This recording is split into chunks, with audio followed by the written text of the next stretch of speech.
Walk Two Moons, Chapter 31. The Photograph. The next day was most peculiar, as Mrs. Partridge would say.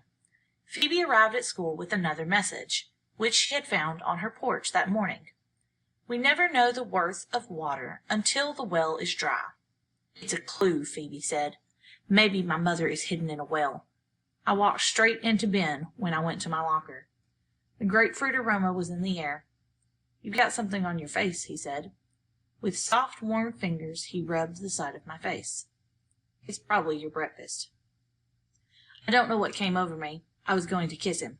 I leaned forward just as he turned around and slammed the door of his locker. My lips ended up pressed against the cold metal locker. You're weird, Sal, he said. Kissing was triumphantly complicated.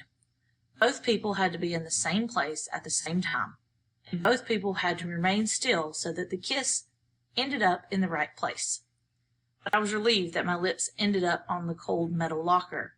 I could not imagine what had come over me, or what might have happened if the kiss had landed on Ben's mouth. It was a shivering thing to consider. I made it through the rest of my classes without losing control of my lips.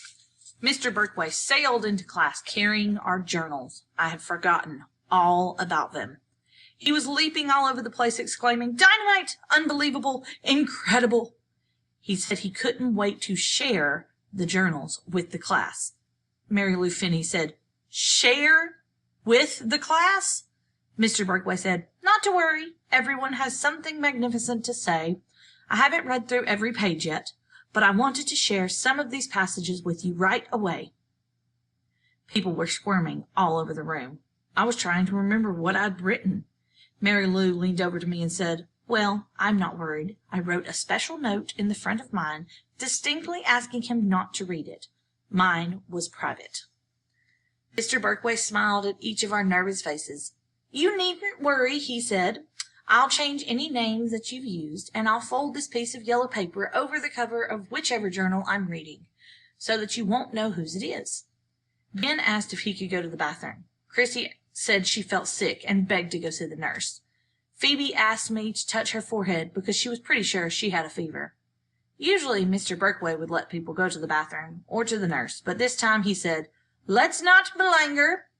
He picked up a journal, slipping the yellow paper over it before anyone had a chance to examine the cover for clues as to who the author's identity might be. Everyone took a deep breath.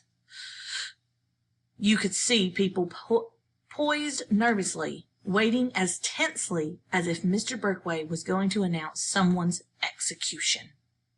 Mr. Birkway read, "I think that Betty," he changed the name, you could tell, because there was no Betty in our school, "will go to Hell because she always takes the Lord's name in vain. She says 'God' every 5 seconds.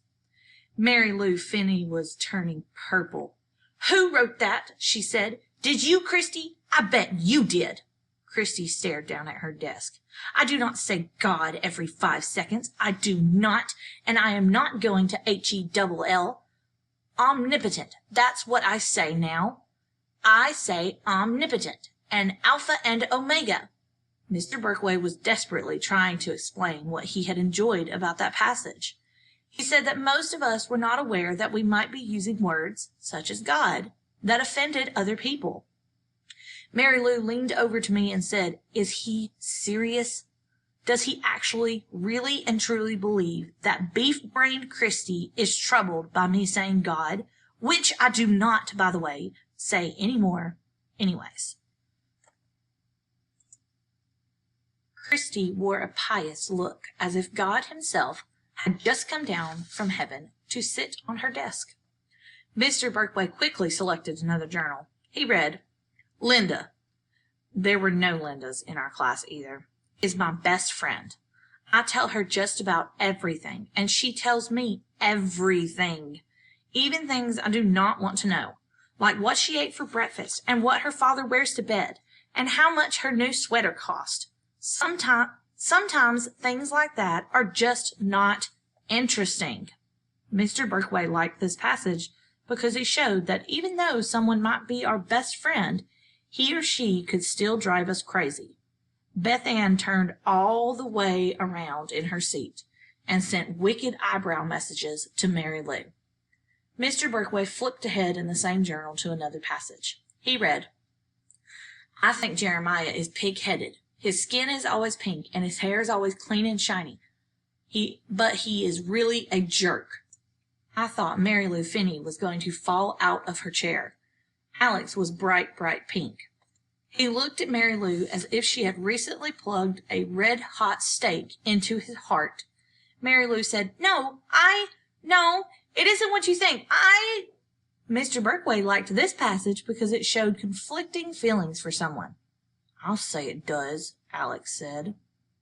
The bell rang. First you could hear sighs of relief from the people whose journals had not been read.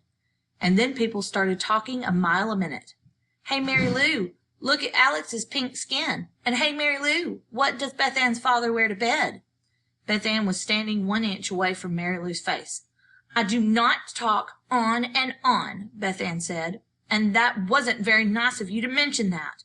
And I do not tell you everything, and the only reason I ever mentioned what my father wore to bed was because we were talking, if you recall, about men's bathing suits being more comfortable than women's, and on she went. Mary Lou was trying to get across the room to Alex, who was standing there as pink as can be. Alex, she called, wait! I wrote that before. Wait!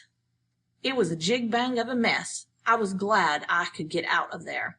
Phoebe and I were going to the police again.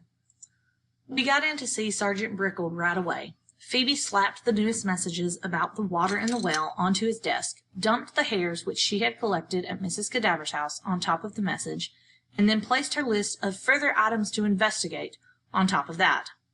Sergeant Brickell frowned. I don't think you girls understand. Phoebe went into a rage. You idiot, she said. She scooped up the message, the hairs, and her list, and stormed out of the office. Sergeant Brickell followed her while I waited, thinking he would bring Phoebe back and calm her down. I looked at the photographs on his desk, the one I had not been able to see the day before. In one was Sergeant Brickell and a friendly-looking woman, his wife, I supposed. The second picture of a shiny black car. The third picture was of Sergeant Brickell, the woman, and a young man, their son, I figured.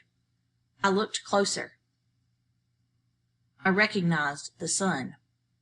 It was the lunatic.